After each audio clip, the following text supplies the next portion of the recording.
Combate à violência contra a mulher, esse é o assunto desse vídeo. Eu sou a professora Poliana e vou conversar um pouco sobre isso com o professor Jonadab. Muito obrigado, professora Poliana. Sim, estamos aqui hoje para combater esse tema importantíssimo, porque é assunto de todos, não só das mulheres, mas os homens também e toda a sociedade como um todo, para podermos tratarmos disso e combater a violência contra a mulher. Os estudos mostram que existem perfis de mulheres, grupos de mulheres que sofrem violências específicas.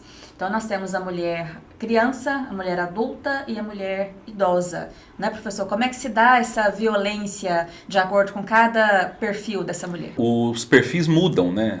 As crianças sofrem mais violência sexual, porque os agressores são as pessoas mais próximas, né? Pais, avós, padrastos, padrinhos, né? As mulheres adultas já sofrem mais a violência física, né?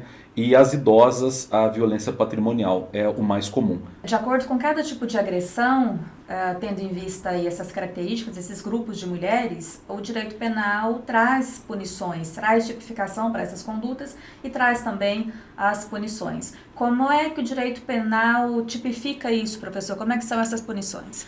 As punições são das mais diversas possíveis e no intuito, né, de cada vez mais combater isso de uma forma severa, com punições mais graves. E o Estatuto da Criança e do Adolescente já prevê, né, proteção às crianças e aos adolescentes.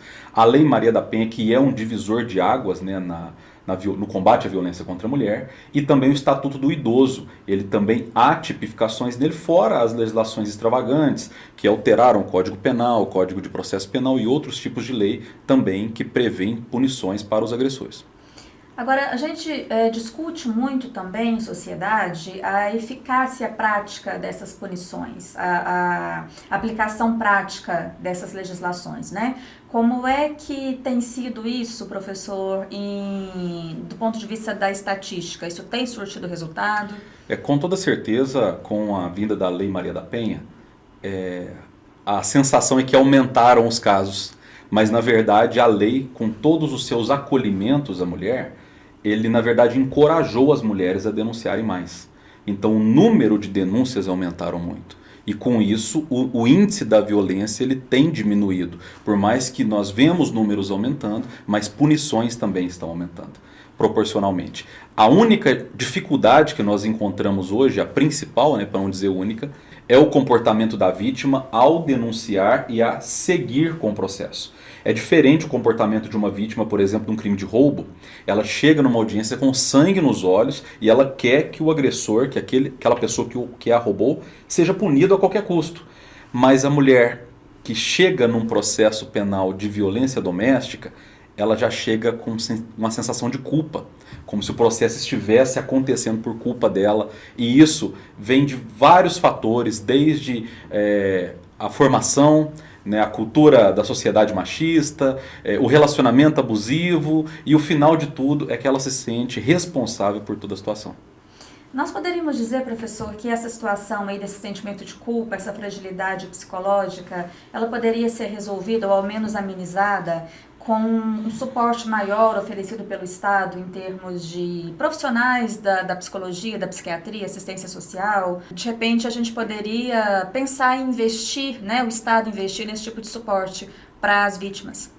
Com toda certeza, não só o investimento financeiro, mas também o incentivo de ONGs que são acolhedoras, né, institutos, as parcerias público-privadas que têm muito resultado nisso para esse acolhimento. E não só isso, também investir nessa conscientização de sair desse sentimento de culpa para trazer ao processo e também deixar ela confortável para que a punição do agressor seja única e exclusivamente culpa dele mesmo. A começar esse investimento na preparação dos profissionais do Estado que recebem a mulher logo após essa violência. A mulher, na hora que ela chega para prestar o seu depoimento, para dar queixa de algum crime que ela sofreu, já começa a se duvidar da palavra dela antes dela começar a falar. Sim. Então a medida protetiva hoje, ela é mal vista. É dito o seguinte, é só a mulher ir lá e contar uma história que eles já determina uma medida protetiva de afastamento, e isso tem que mudar, isso tem que mudar.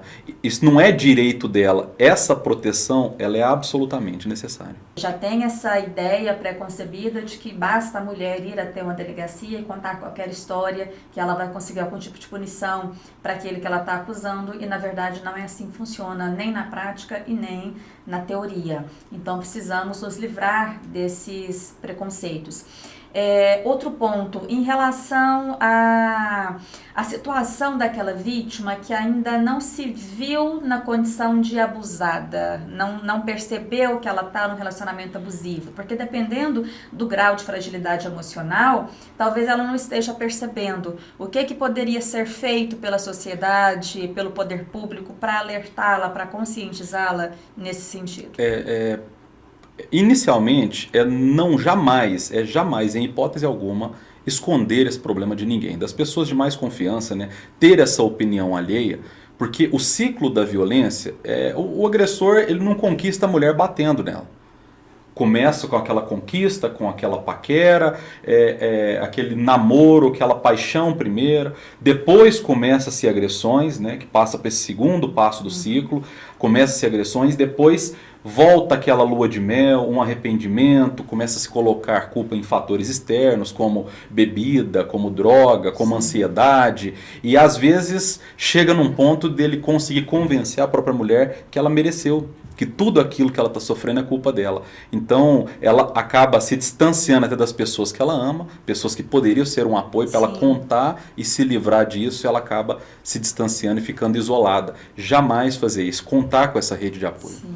E esse convencimento que o agressor faz sobre a vítima, né? A culpa é sua, é pelo seu comportamento, é por questões ligadas a você, acaba dificultando o processo, porque ela não toma medidas que ela deveria tomar no decorrer do processo, porque esse sentimento de culpa não permite que ela tome. Então, às vezes, ela não presta um depoimento da maneira correta, ela não comparece às audiências como ela deveria comparecer, ela não produz as provas que ela deveria produzir, porque esse sentimento de culpa impede de agir dessa maneira. Então, a gente conta ainda com essa dificuldade dentro do processo de realmente apurar os fatos como aconteceram e chegar numa punição do agressor. Acontece uma coisa muito interessante. Na Lei Maria da Penha, o crime de lesão corporal, diferentemente dos crimes comuns, na Lei Maria da Penha, quando essa lesão é praticada em violência doméstica contra a mulher, essa ação ela é pública incondicionada. O que quer dizer isso? Que não há possibilidade dela retirar a queixa, não precisa da representação dela.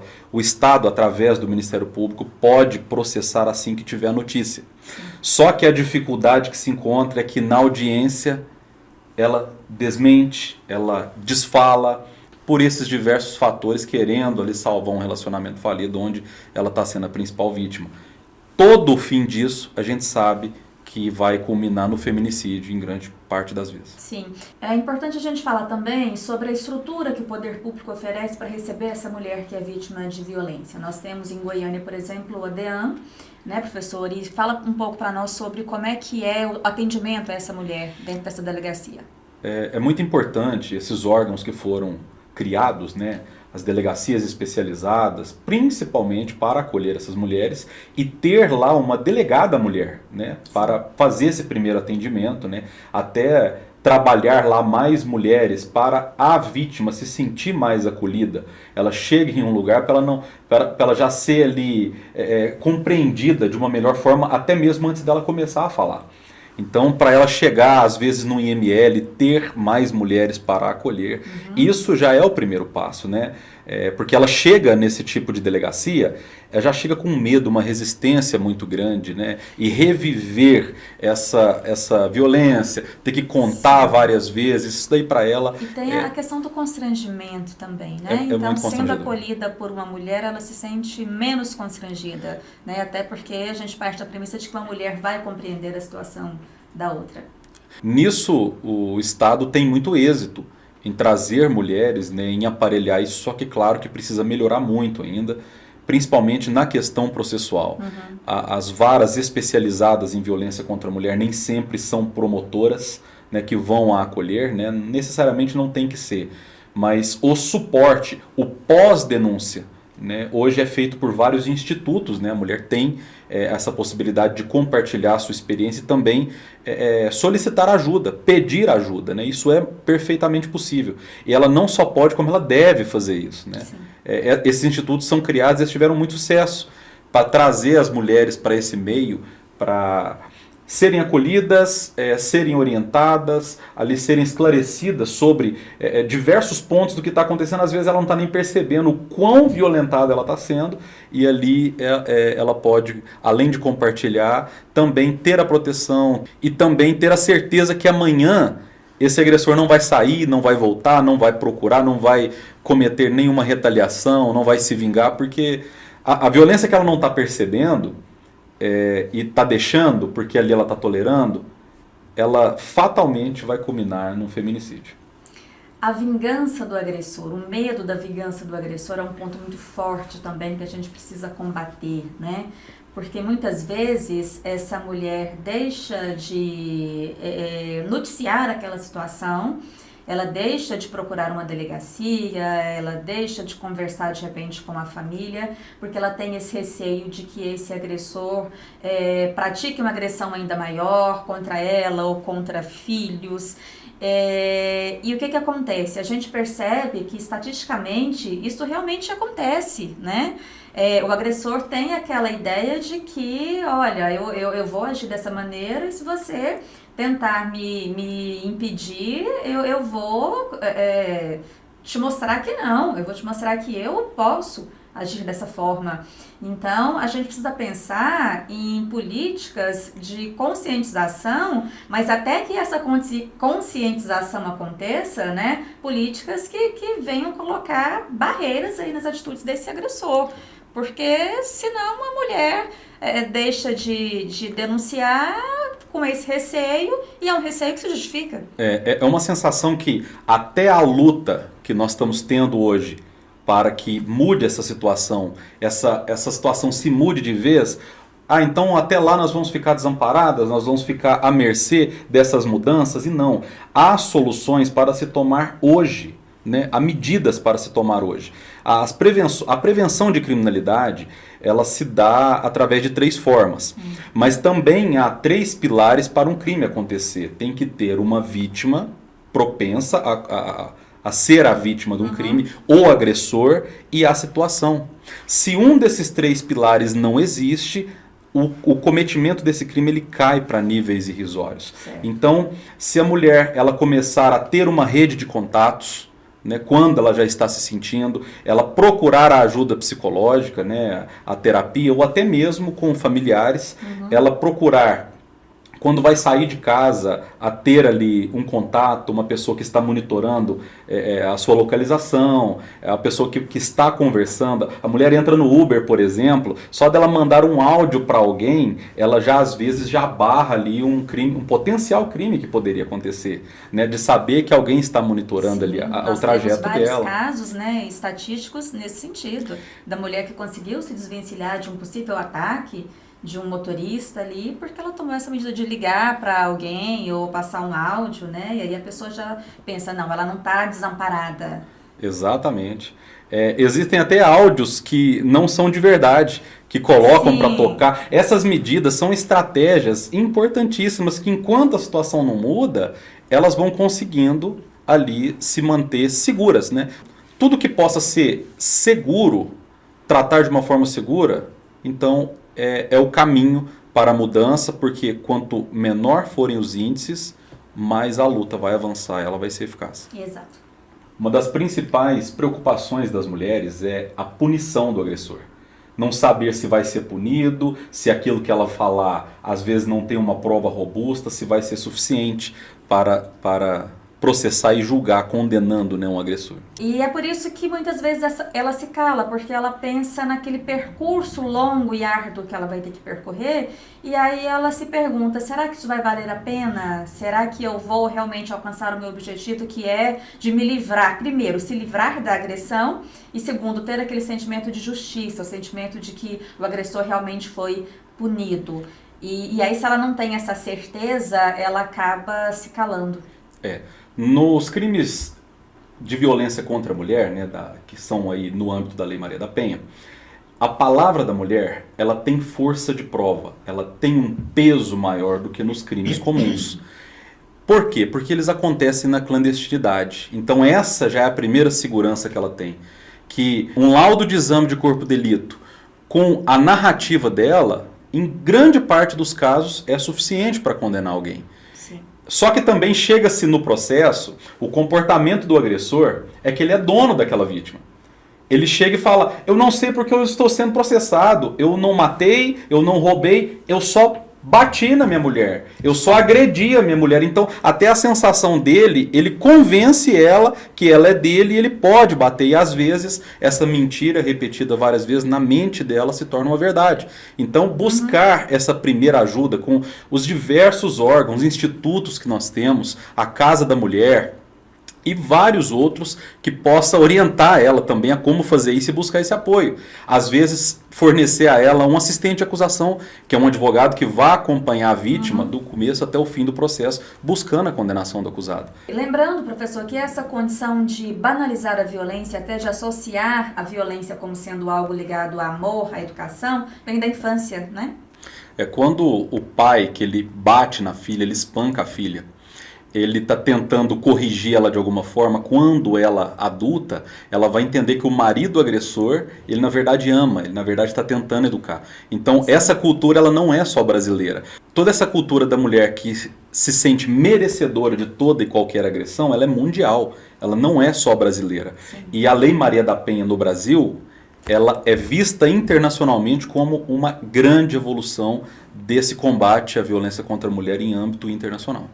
Então a gente percebe que são muitas nuances, né, professor? São muitos pontos e aí a gente conclui pela importância de sempre discutir, de sempre debater, de sempre ouvir aí pontos de vista sobre o assunto, o que a gente pode melhorar, o que a gente pode fazer para conscientizar. Tem aí questões mais imediatas, porque, como você bem colocou, as mulheres não podem ficar à mercê de uma mudança de cultura que leva anos, né? Tem um investimento na mudança da cultura, tem a questão das políticas mais imediatistas, mas eu penso que o importante é a gente sempre estar discutindo, não colocar isso como sendo um tabu, né? Não colocar isso debaixo do tapete, vamos falar, vamos discutir, vamos trazer as pessoas para reflexão, para que a gente possa juntos construir uma sociedade mais pacífica, né? E mais respeitosa em relação às mulheres. O mundo ele precisa ser mais justo, né, com todos. Sim. Né? E essa justiça ela só vai ser alcançada depois de muita batalha, muita discussão, muita conversa e principalmente ações de todos. Né? Não adianta nada nós falarmos e não intervirmos e não auxiliarmos. Né? Então, se nós sabemos que alguém é agredido, sabemos que uma mulher sofre a violência, nós precisamos agir também. Não precisamos, não devemos esperar só a ação dela, né? Que por tudo que nós falamos aqui, pode ainda ser para ela um motivo ainda de muita resistência, ela não conseguir, mas precisa de uma ajuda. E também mudanças como essa não acontecem da noite pelo dia e são muito complicadas. Para isso, precisamos que o assunto ele não saia da boca das pessoas, para assim a gente conseguir êxito, né, e um resultado muito satisfatório cada vez mais no progresso desse combate. E esse foi o nosso objetivo, né? Acredito que tenhamos alcançado. Certo. E você que está nos assistindo, que parou para fazer reflexões que talvez você não fizesse antes, ajuda a sociedade compartilhando esse vídeo. Faz esse vídeo chegar às mulheres que estão precisando de um apoio, que estão precisando identificar essa violência em relação a elas mesmas, e você já vai estar fazendo uma grande contribuição.